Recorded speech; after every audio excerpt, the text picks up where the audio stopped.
Next, I met Carrie Braman when she was hired as the lead teacher at the school. And as it turned out, she could really lead. It was pretty tremendous. Since she left teaching in 2015, she has spent her time freelance writing, bringing up a son, and making maple syrup with her husband VJ, which has given her quite the story to tell. So here she comes.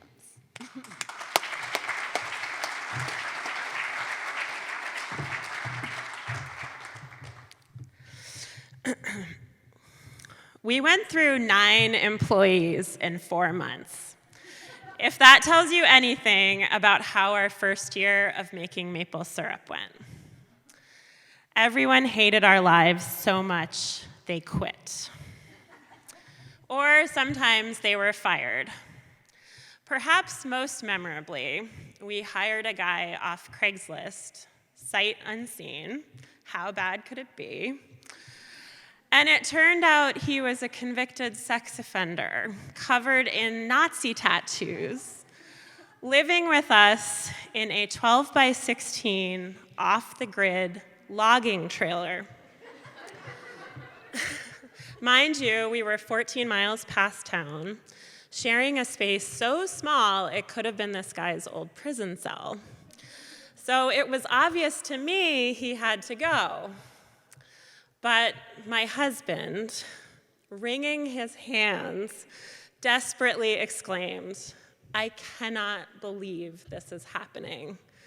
He's the best worker we've had."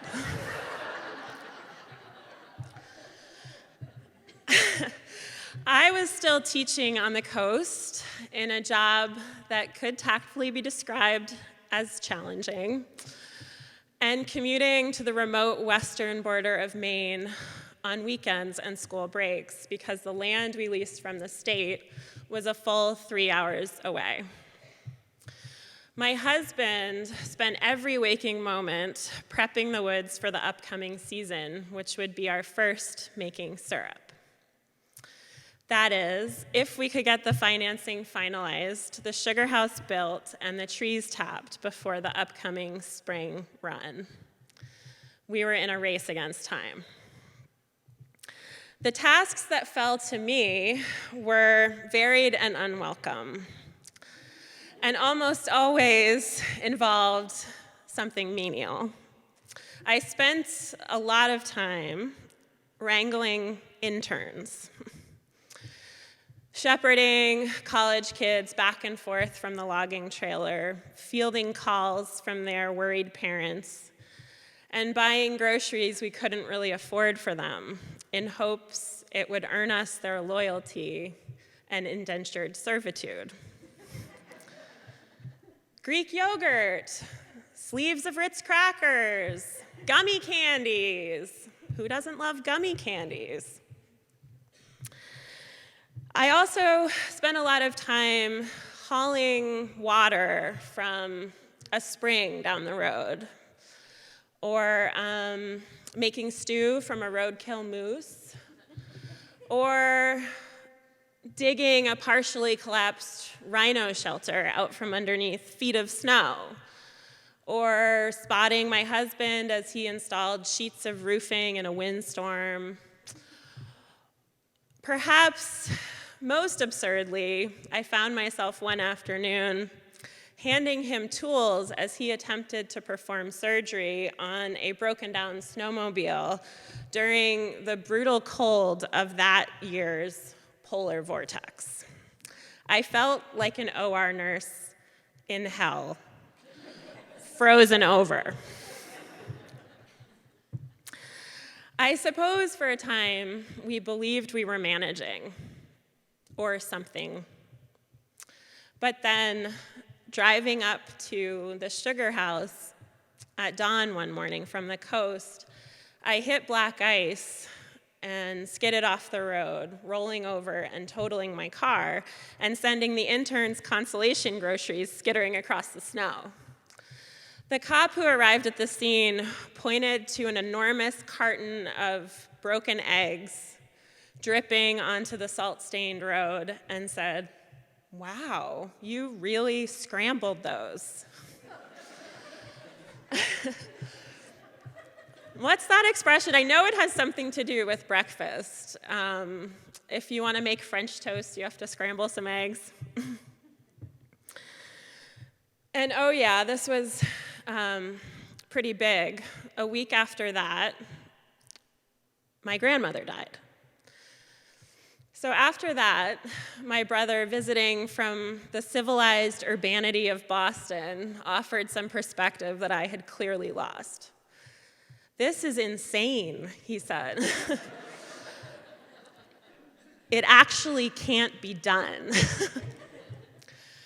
We spoke of it conspiratorially in hushed tones. Why did it take courage to state the plainly obvious to the person I loved most? It was obvious. The writing was on the wall. We were setting ourselves up for failure. The time frame was ridiculous. We had no help and almost no money. And the spring sap run was weeks away. "I don't think we're going to pull this off," I finally said, putting my hand on VJ's shoulder and feeling about as useless as I'd felt all winter. I don't know what I expected him to do, but I saw him clench his jaw in annoyance. Or maybe it was heartbreak. And then he said, "You can't say that." That's the last we talked about it. And the story, unbelievably, had a happy ending, though I'm not sure I could tell you how, even now. Persistence played a role. Lots of days were spent doing things that felt too small to contribute to the larger project, but which ultimately did amount to something substantial. And a few acts of human grace helped us along the way, too.